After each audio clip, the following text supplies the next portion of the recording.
Welcome to today's compliance operations pitfalls and errors that can strip away your FFL, the good, the bad, and the ugly, as we usually phrase it. JC and JB here. Let me get the slideshow moving for you.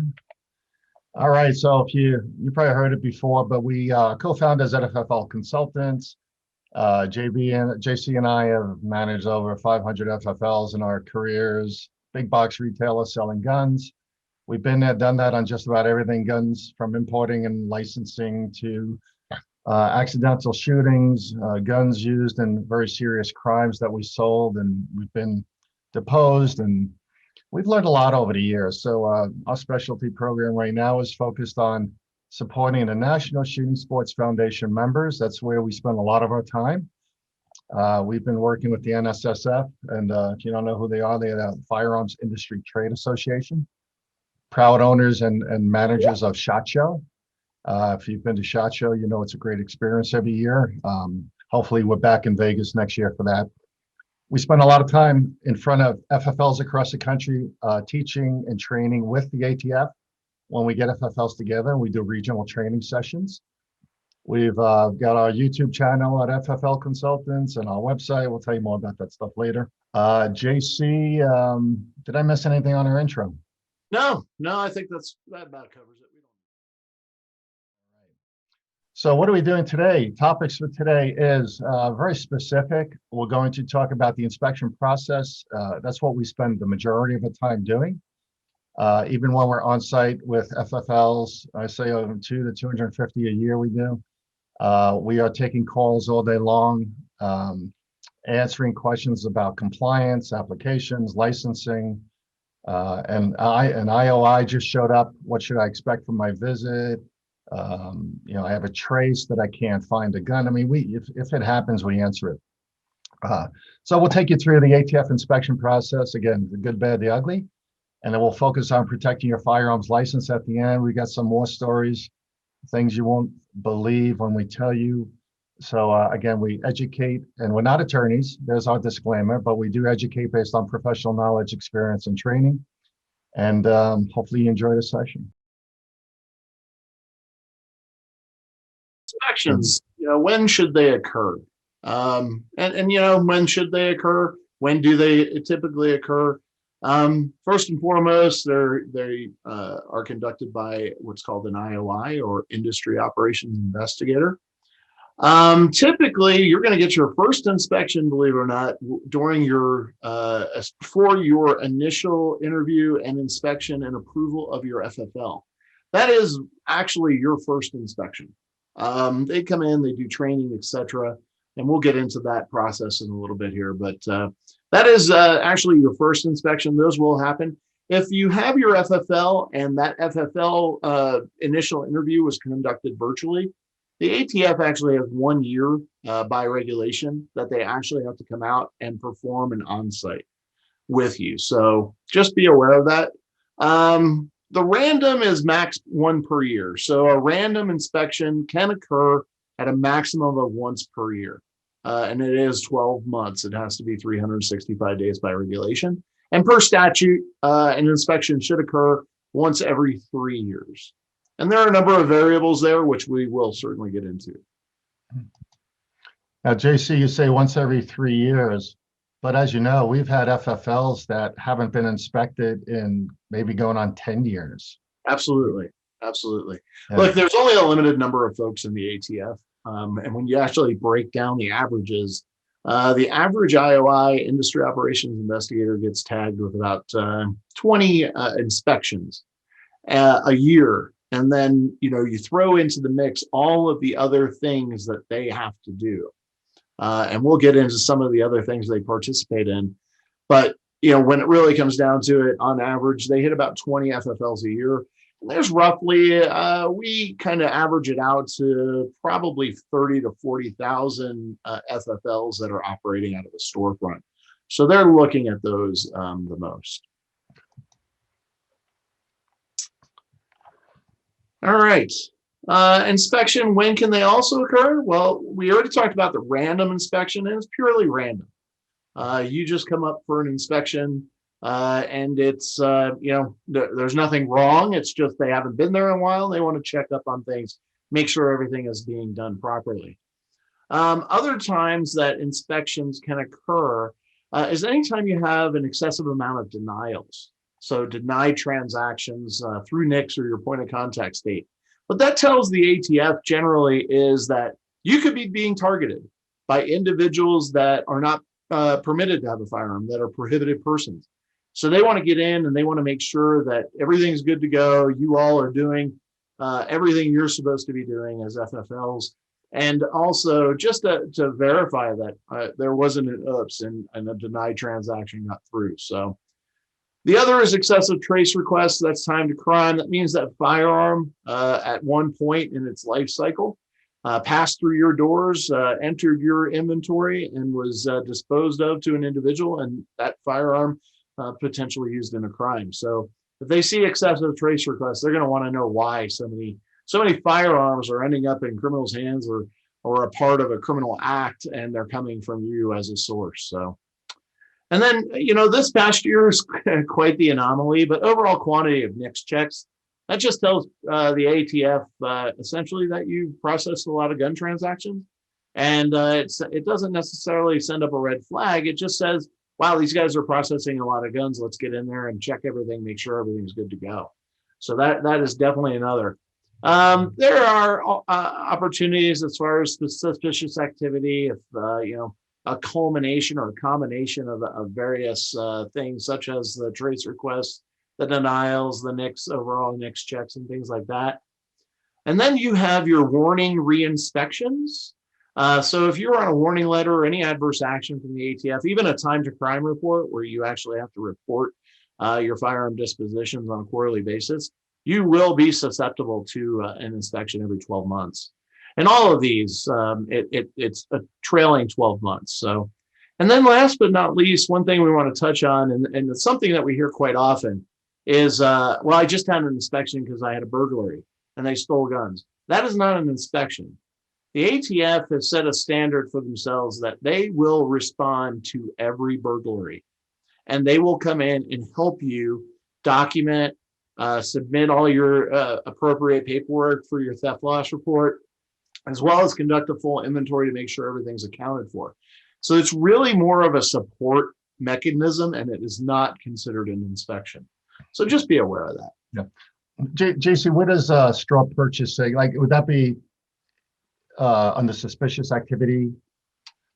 Straw purchases would be considered suspicious activity if they were aware of it, or if they got a tip about it or something like that.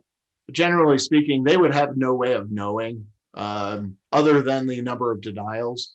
When they come in and they're looking at the number of denials you've had as an instigator of an inspection, that's generally what they're coming in. They want to know if you've seen any straw purchase activity and what that activity looks like.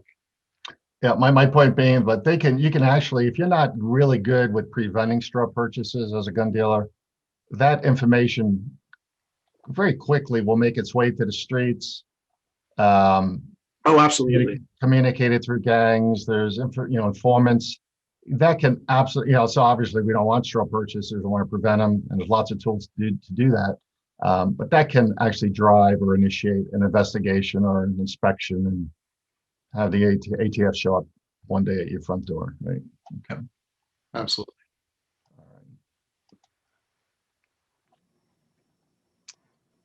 So Steve did a real nice job, JC, on Steve Albro from the ATF North Carolina branch in explaining very deeply the process for applying for an FFL, as many of our viewers are new to the process. So I think he kind of ran through the approval the actual interview process a little quickly. So, I mean, and you're one who deals with all of our license applications. What should the FFL applicant expect? Sure. Well, this licensing approval in a normal world outside of the pandemic is conducted on site at the premises. So whatever address is on the application for your FFL. It's conducted by one or two IOIs. They're going to come out. They're going to review all their expectations at a high level with you. cover some basic procedural and various ATF forms. Go over those, make sure you understand when and how to complete those documents, how to complete your A&D records, things of that nature. They're going to do a brief review of your security, just an overview of risk. They'll provide you with a folder full of documentation for you to read. And then they basically offer you the opportunity to ask questions and answers relative to what they went over or any other situations you may be concerned about. They're going to review the entirety of your application, make sure that you want to put the business in your name as a sole proprietor, or if you want to put it in a name as an LLC or a DBA. They're going to go over all those things with you. At the end of it, if they feel confident and you appear good to go, they're going to let you know right there and then. We're going to go ahead and approve this, and it'll take a week or two to process it through the Federal Firearms Licensing Center. So, and that's about it. It can be a lengthy, depending on the IOI, depending on how many questions you ask. It can be a somewhat lengthy process, or it could be short, sweet, and to the point. So we help licensees or individuals interested in getting their licensees, kind of train them up before that process, so they're 100% when that IOI shows up.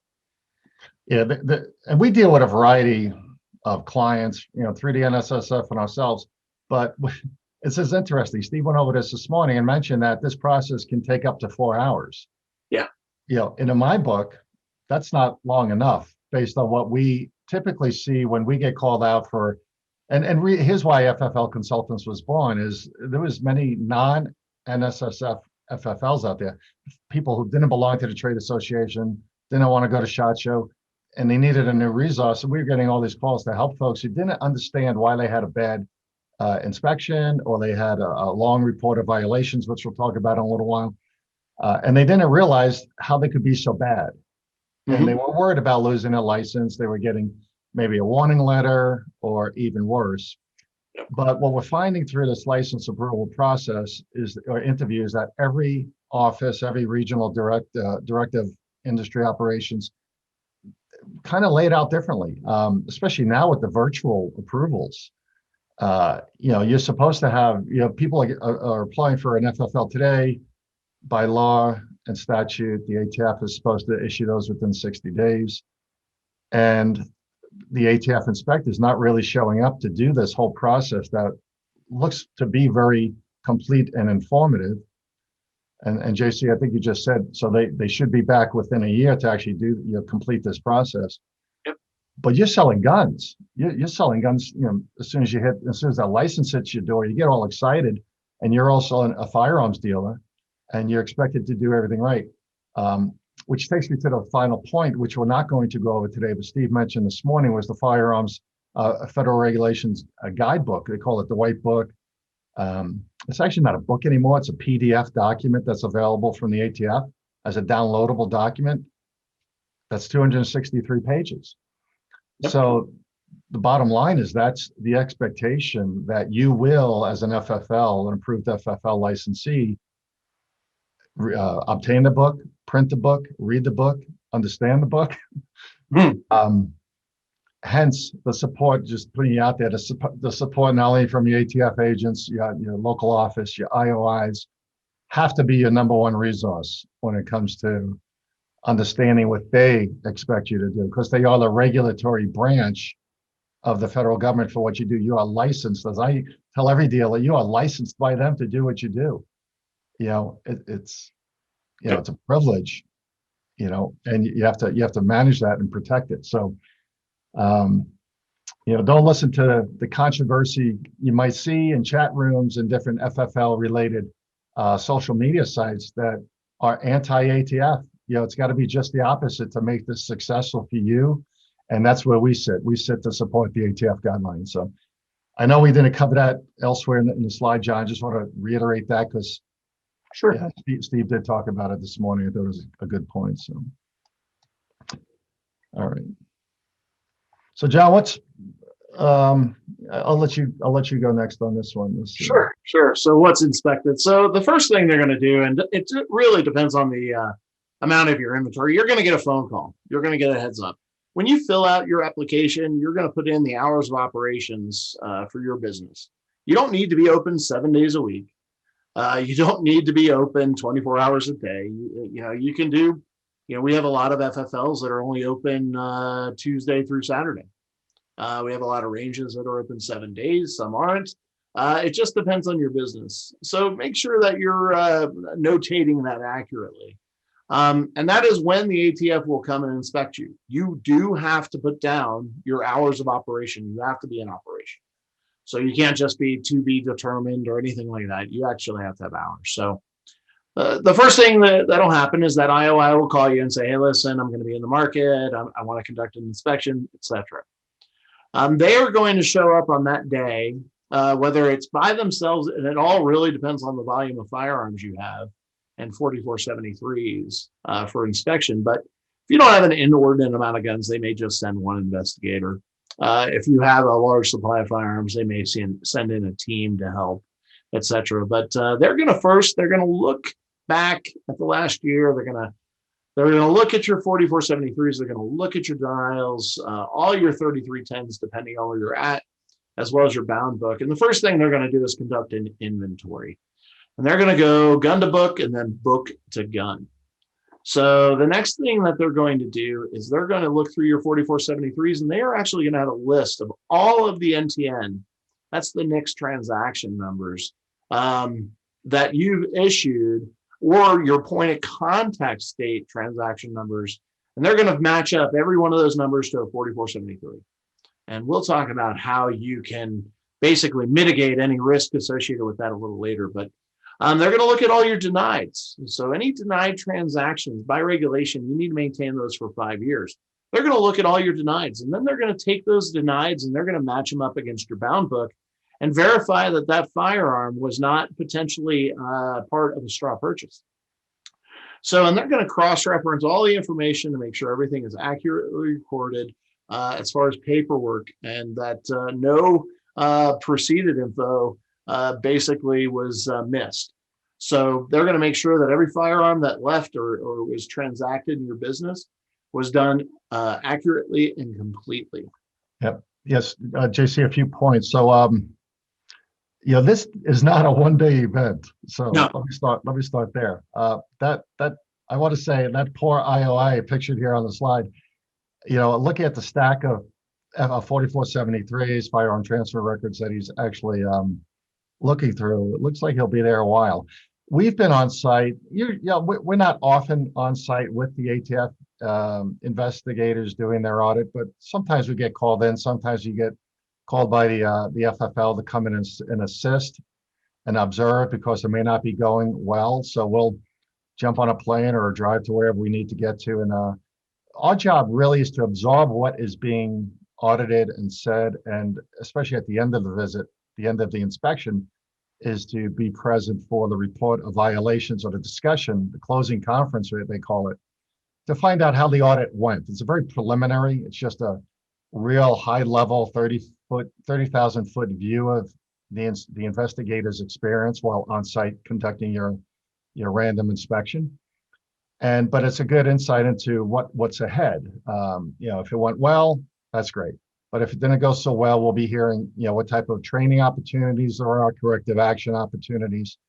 So this experience, the first time around, could be very positive if you've been very compliant and disciplined in all your paperwork, or it could be not so pleasant. We see the whole array of basically A, B, C, D, E, F experiences, depending on how well you've performed as an FFL. The one thing, John, I mentioned to you, JC, I mentioned to you this morning is Steve was talking about the A&D book. Just for the viewers, A&D book and the bound book are basically the same thing, just different names.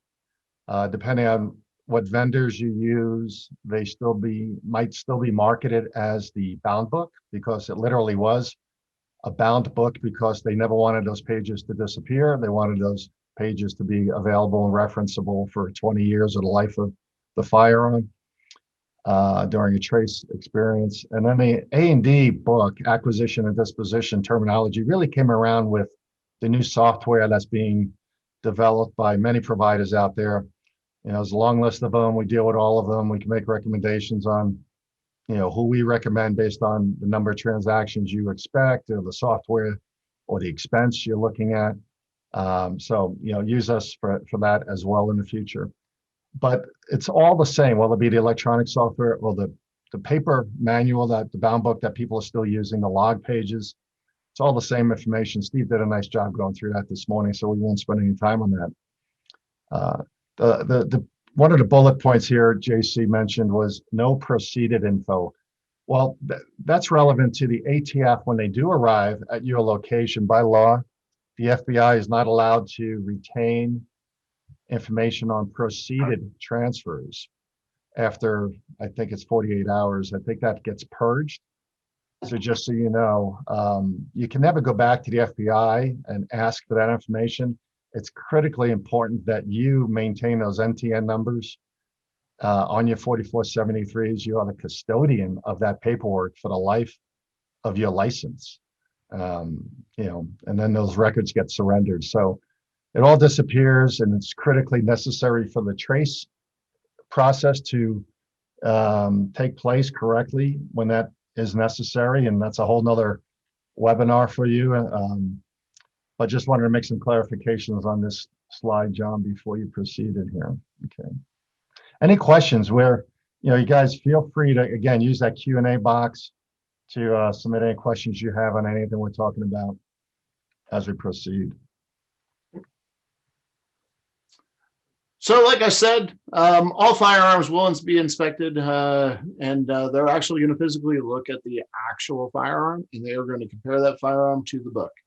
Make sure, one of the biggest issues that we find relative to the firearms inventory is ensuring that the proper serial number is documented, ensuring the proper caliber and or gauge, as well as the importer. If there's a manufacturer and importer, that needs to be documented. So it's actually a top violation across the board, has been for years.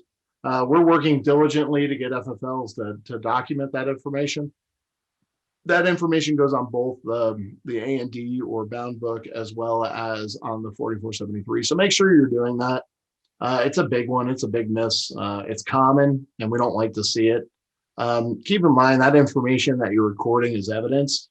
It's evidence that you conducted a transaction with a firearm and you did it properly, as well as in the event that firearms ever used in a crime, you may be, providing that information to law enforcement to help with the case. So. Then they go book to gun. So they're gonna look at your open dispositions as well as your closed dispositions. So you want to make sure that your books are 100%. So they're looking to make sure there's no extra guns or there's no missing guns, and it does happen, believe it or not. So the final form 4473s, your form 3310s, those 3310.4s and 12s need to be attached to the affiliated 4473 or associated 4473. Those are your multiple sales, and depending on where you're located in the country, you may have to fill out a 3310.12 in those scenarios where you are selling multiple quantities of such like MSRs, things like that. So your denials, those should be in a separate folder. Anything with an NTN number where the firearm was not transacted, in other words, it wasn't transferred, you need to maintain that 4473. And those need to be maintained for 5 years. So that's your denials. That's where you've actually gotten a hard denial from NICS or your point of contact state, as well as, you processed the background check and the individual never came back. Say there was a delay and they just never came back, 30 days expired. You still need to keep those if an NTN number's been issued. We recommend that anytime somebody fills out a 4473, you maintain that. Don't shred them, don't destroy them, maintain them. Throw in a separate file called a dealer canceled file.